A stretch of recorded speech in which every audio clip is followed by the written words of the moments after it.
Continuamos en esta línea roja especial. Cada día vemos los picos de la incidencia que está teniendo el coronavirus, picos máximos. Ayer, máximo histórico desde que arrancó la pandemia. Y decidimos que era momento de dejar un día a los políticos y hablar directamente con expertos. Por eso, hoy nos acompañan en esta línea roja Germán Schwartz, vicepresidente del COMA, Vicente Llopis, vicedecano del Colegio de Economistas de Alicante, y Andrés García, presidente del Colegio de Farmacéuticos de la provincia de Alicante. Gracias una vez más por aceptar nuestra invitación para estar en este programa. En la primera parte, cuando acabamos la primera parte, decía, vamos a hablar de vacunación, y es que todos estamos pendientes de esas vacunas. Ayer, y según los datos de la Consellería de Sanidad, se han vacunado 104.985 personas en la comunidad.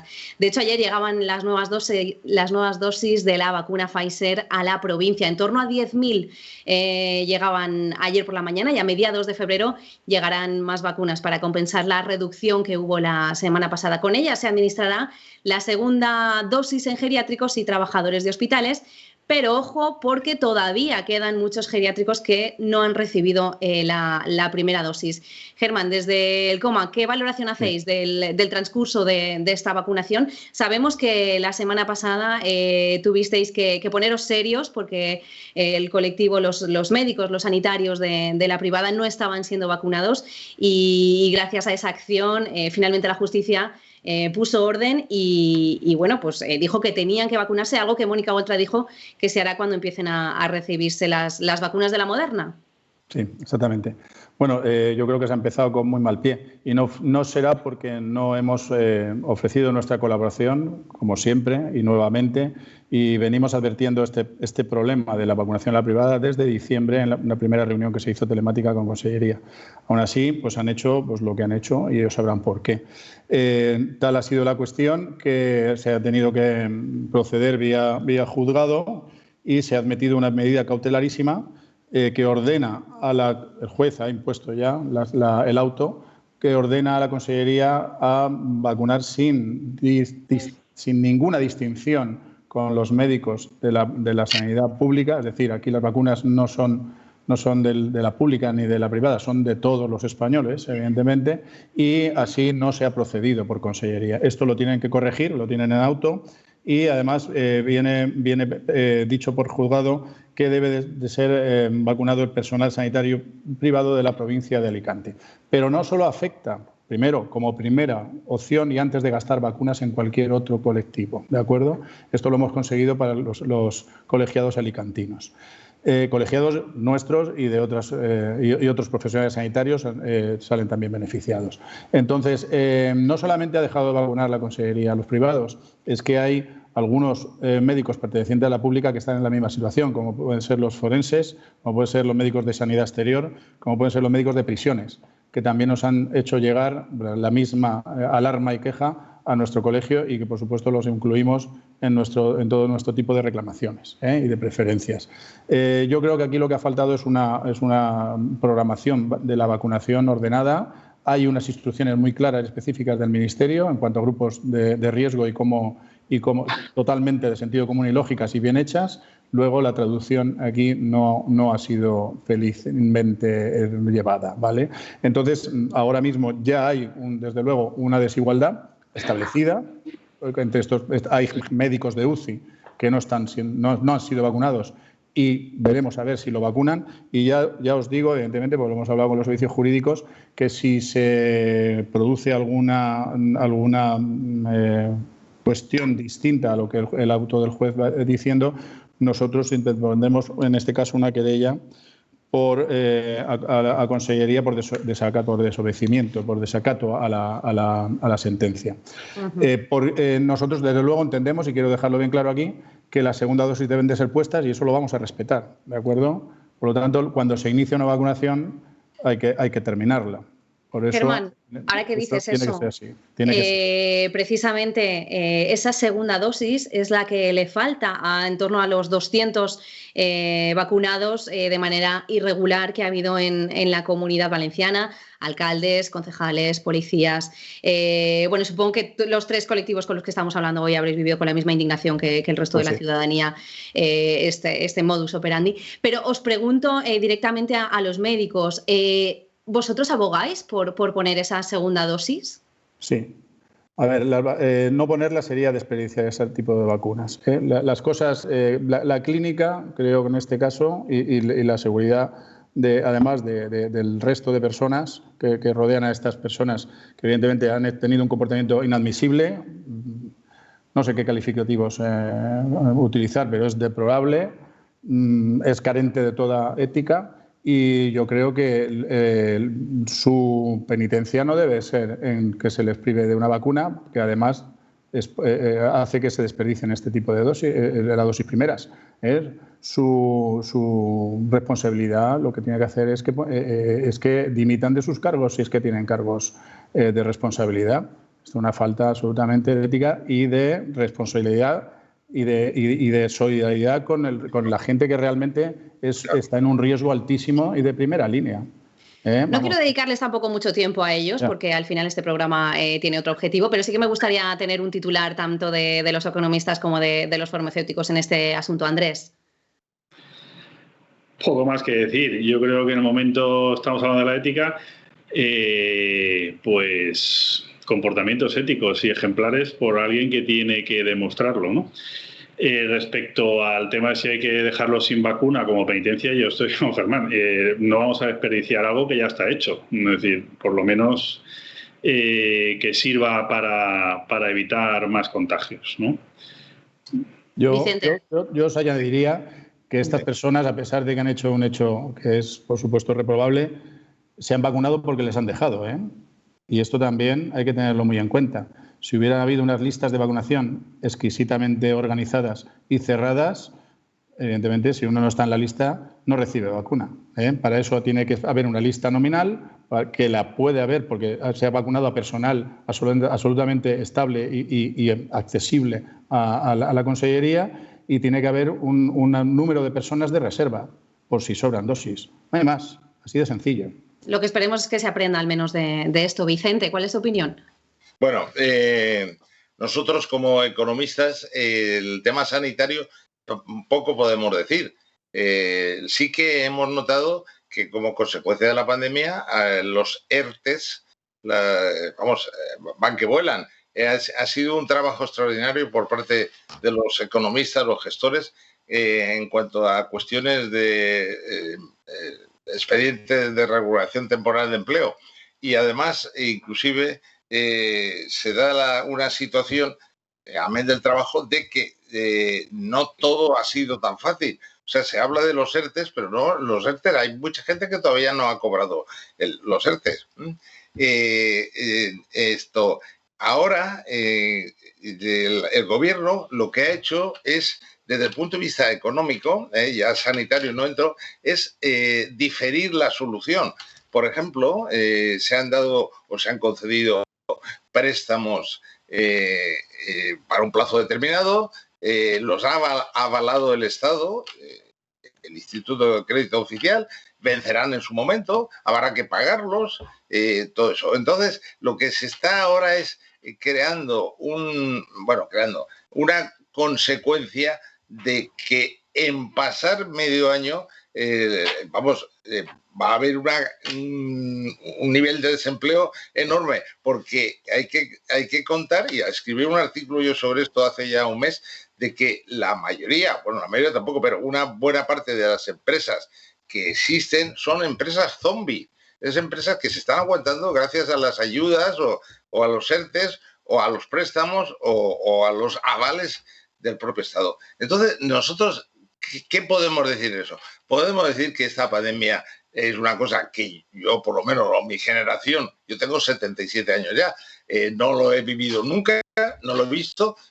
Ahora me encuentro en una situación que no es posible compararla con ninguna otra. Entonces, consecuentemente, lo que quiero decir es que que cuando comenzó la pandemia, en febrero del año pasado, había unas previsiones de que el gobierno había de contar con ello y se aprobó un techo de gasto que creo que llegó a ser 150.000 millones de euros para los presupuestos generales del Estado del 2021, ese techo de gasto después no ha servido para nada porque ha continuado, no se ha solucionado la pandemia y es la tercera ola y ya es fortísima, como se ha comentado aquí, y cada vez parece ser que va más. Entonces, el Estado ha tenido que aprobar unos presupuestos que seguramente los superará nada menos que de 296.000 millones de euros. Eso es una barbaridad respecto a lo que eran hace 2 años, que era de 125.000 millones de euros aproximadamente.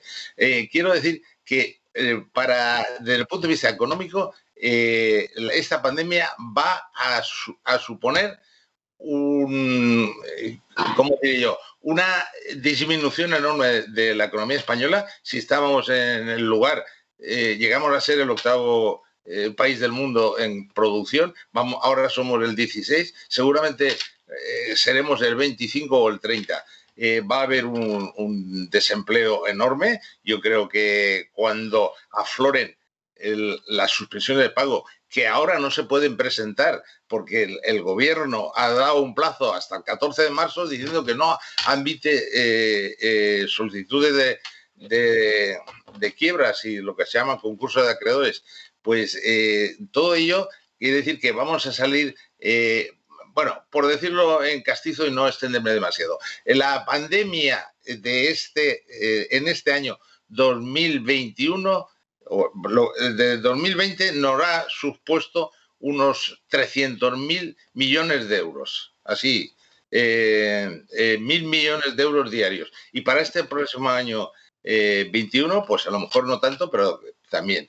Esto es lo que puedo decir, que es una situación un tanto bastante dura para el gobierno, que vemos cómo va a salir de él. Y desde luego el nivel de desempleo, yo calculo que ahora cuando se renueve todas las cuestiones y los ERTE desaparezcan y se rehaga la economía, pues nos encontraremos con que a lo mejor 75.000 empresas habrán desaparecido, de esas pequeñas, y el desempleo habrá aumentado, pues el desempleo fijo a lo mejor en 1 millón o 1,5 millones de personas, y el que es temporal, pues lo bajamos otro 500.000. Por eso precisamente es tan importante empezar a frenar esto que tenemos, precisamente con esa vacunación. Os quería preguntar, tanto al Colegio de Médicos como al de Farmacéuticos, hemos visto, por ejemplo, en Estados Unidos, cómo esa vacunación se está haciendo mucho más allá de hospitales y centros de salud, se ha llevado a las farmacias, incluso hemos visto vacunarse a gente en los supermercados. ¿Creéis que podremos llegar a ver algo así en España? ¿No estamos preparados? ¿No es posible? ¿Cuál es la situación?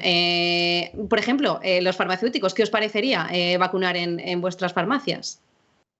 Bueno, si contestas farmacéuticos, yo quisiera decir una cosa, que eso que dices que posiblemente sea efectivo y se hace en Estados Unidos, yo lo veo muy difícil de hacer en España, por una sencilla razón, porque en España no hay un criterio único frente a la pandemia. Se ha dejado en las comunidades autónomas y cada una de ellas está tomando las medidas que quiera. Por lo tanto, esa forma de comunidades autónomas no creo que favorezcan este tipo de vacunación masiva por estas otras vías.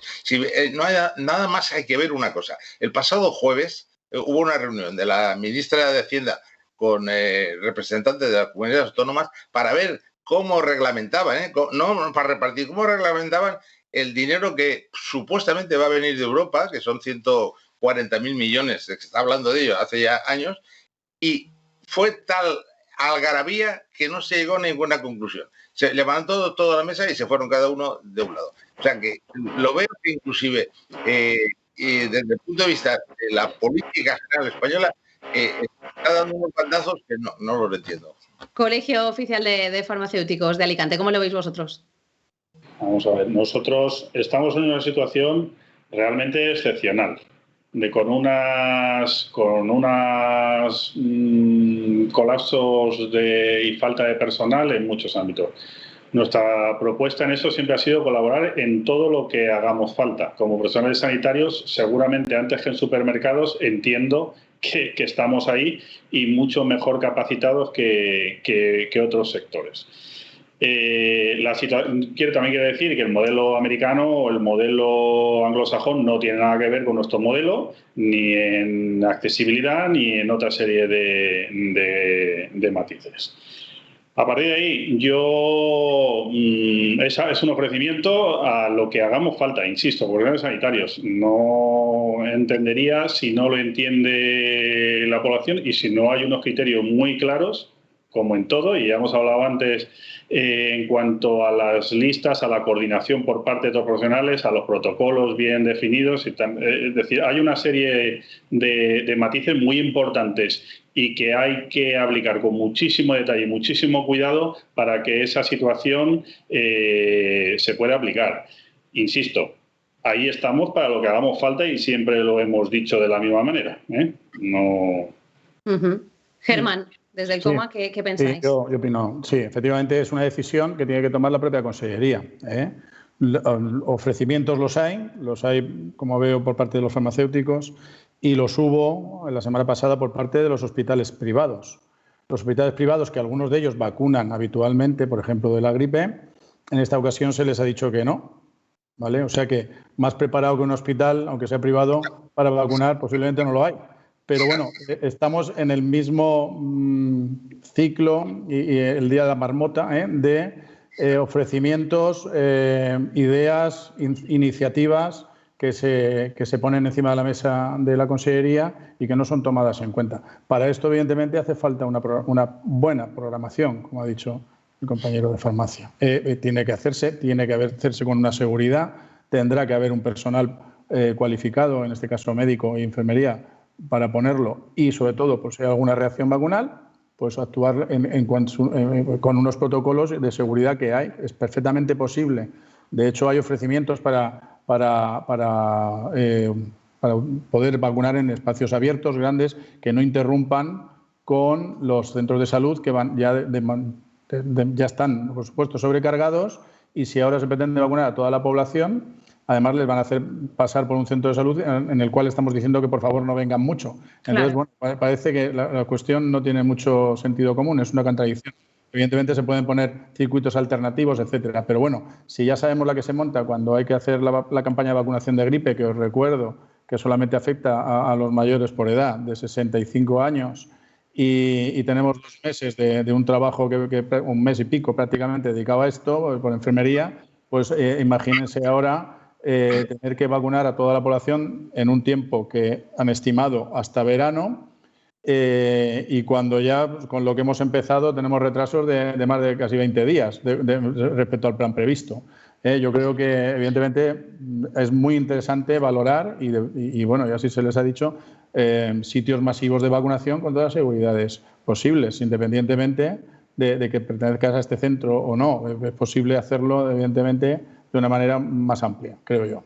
Precisamente por cuestiones como esta que estamos planteando ahora mismo en la línea roja, nos hubiera encantado contar con alguien de la Consellería de Sanidad que pudiera dar respuesta a todas estas cuestiones que estamos planteando. Hablabas, Germán, de los plazos que ha puesto la Consellería, siendo conscientes de la realidad que tenemos y vosotros que estáis en primera línea, ¿qué tiempos establecéis vosotros para que esté vacunada gran parte de... Ya no sé si toda, pero por lo menos gran parte de la población de la Comunidad Valenciana? ¿Habéis hecho cálculos? ¿Tenéis alguna previsión? A ver, el objetivo, eso es una cuenta sencilla. El objetivo era vacunar antes de verano al 70% de la población mayor de 18 años. Pero eso es posible. ¿Tú lo ves factible eso? Pues es un ritmo de vacunación muy alto. Como personal, como posibilidad, es posible, pues ya os digo que la enfermería, sobre todo de atención primaria, pues puede vacunar y está acostumbrada, por decirlo así, a campañas de vacunación de mucha gente, como es la vacuna antigripal estacional de todos los años, y eso hay que prolongarlo no durante 3 o 5 semanas, hay que prolongarlo pues 5 meses, ¿no? O 6 meses. Esto exige un nivel de esfuerzo que ahora mismo, como sabemos, con la falta de personal que hay, con todas las muestras de COVID que se están realizando, con los circuitos separados que se deben de tener para los que tienen sospecha de COVID y los que no, y evitar el contagio dentro de los centros de salud, pues yo lo veo muy difícil, muy difícil. Posible, pues posible será, pero vamos a ver cómo lo hacemos, ¿eh? Y vamos a ver sobre todo el factor limitante, número de dosis que se reciban. Exacto. Eso es el factor absolutamente limitante. Andrés o Vicente. Yo quería decir, confirmar lo que acaba de decir Germán. Es decir, que hay que hacerlo y posible, pues va a ser difícil, pero hay que hacerlo. Y yo aquí diría pues una frase de Napoleón que dijo: imposible no está en el diccionario francés. Es decir, que creo que las autoridades deben poner los medios suficientes como para que esa vacunación del 70% que esté ya cubierta a mitad de año, pues yo creo que es necesaria, porque es que si no, cada vez va a ir peor desde el punto de vista económico. Para ello, y como siempre, es una emergencia que hay que acudir, y yo creo que sanitariamente no puedo decir nada ni criticar a nadie, pero creo que hay que hacerlo, ¿no? Porque si no, vamos, es que iremos a una hecatombe, ¿no? Andrés. Vicente, nos vas a aumentar mucho el nivel de consumidores de ansiolíticos, ¿eh? Pero independientemente creo que la gran limitación actual no es el poner la vacuna, sino el recibir, como ha dicho Germán, las dosis, que el volumen de fabricación y de entrada tiene que ser suficiente, ¿eh? No, el punto crítico en este momento creo que está ahí, no en si se están poniendo o no. Nos queda muy poquito tiempo de programa y quería aprovechar estos últimos minutos para que cada uno de los que estáis con nosotros me deis un titular sobre qué es lo que esperáis que pase en los próximos meses. ¿Tendéis al optimismo? Bueno, ¿cuál es vuestro mensaje? Germán, empezamos por ti. Pues yo creo que tenemos una herramienta que es efectiva, que es segura. A la población hay que decirle que la vacunación es segura. No a los bulos antivacunas y todo esto hay que dejarlos aparte. Hay que vacunarse a la mayoría, todos los que se lo ofrezcan, y es la única herramienta que tenemos que nos puede evitar una infección. El resto son medidas como las que hemos comentado, que van a tener una repercusión sobre la economía y sobre también aspectos sociales, como lo que puede pasar después con los enfermos que llevan un año encerrados o que no se les ha podido atender a las patologías habituales. Hay daños colaterales que tenemos que evitar vacunando cuanto antes. Andrés, desde el COFA. Yo, en línea de si hay que vacunar, y por supuesto que sí, y luego Pero hay un tema que sí que quiero destacar, y creo que como profesional del medicamento y también de fabricación de vacunas, yo aquí quiero recalcar en cuanto a la seguridad de la vacuna, que esta vacuna, porque con respecto a los bulos y falsas noticias, se han hecho todos y cada uno de los pasos necesarios que se han hecho en todo el desarrollo de todos los medicamentos. La única diferencia que ha habido aquí ha sido administrativa, es decir, cada fase se ha analizado de forma previa y conforme iba en continuo, y no todo a un resultado final cuando se presentaba el dossier. Es decir, los pasos están hechos y lo único que ha cambiado es una coordinación administrativa que ha permitido que cuando se ha llegado al final todo ya estaba evaluado y no se ha dejado para evaluar al final, ¿eh? Y quiero dejar que esto, la vacuna, todas las que están, cumplen todos los requisitos de seguridad como todas las anteriores y como todo. Y creo que esto es importante que lo sepa y que quede claro, que no haya dudas. Y Vicente, acabamos contigo. Un titular para despedir este programa de previsión de futuro. Sí, yo diría que esta pandemia puede que dure año y medio, vamos a suponer, que va a costar para el erario público o los presupuestos generales del Estado quizá 400.000 millones de euros por las ayudas que tiene que hacer, que van a caer empresas, pequeñas empresas, ¿no? Y de tipo al detalle y tal, comercio, etc., unos 75.000 que a partir de marzo, que se admite ya, se van a presentar muchos expedientes para quiebras de empresas y que nos vamos, y el resumen final será que esta pandemia, si se soluciona, habrá costado a nuestro país pues 400.000 millones de euros, 2 millones de empleados y empezar de nuevo. Espero poder volver a hablar con vosotros en un tiempo y tener un mejor panorama para ir valorando cómo estamos evolucionando. Muchísimas gracias, Germán Schwartz, Vicente Llopis y Andrés del COFA. Muchísimas gracias por haber participado hoy en este especial de la Línea Roja. Gracias. Gracias también a todos los que nos seguís. Mañana retomamos el ritmo habitual de la Línea Roja con políticos, en este caso ligados con el Ayuntamiento de Alicante. Estarán con nosotros Antonio Manresa de Ciudadanos, Trini Amorós del Partido Socialista y Vanessa Romero de Unides Podem. Hasta mañana.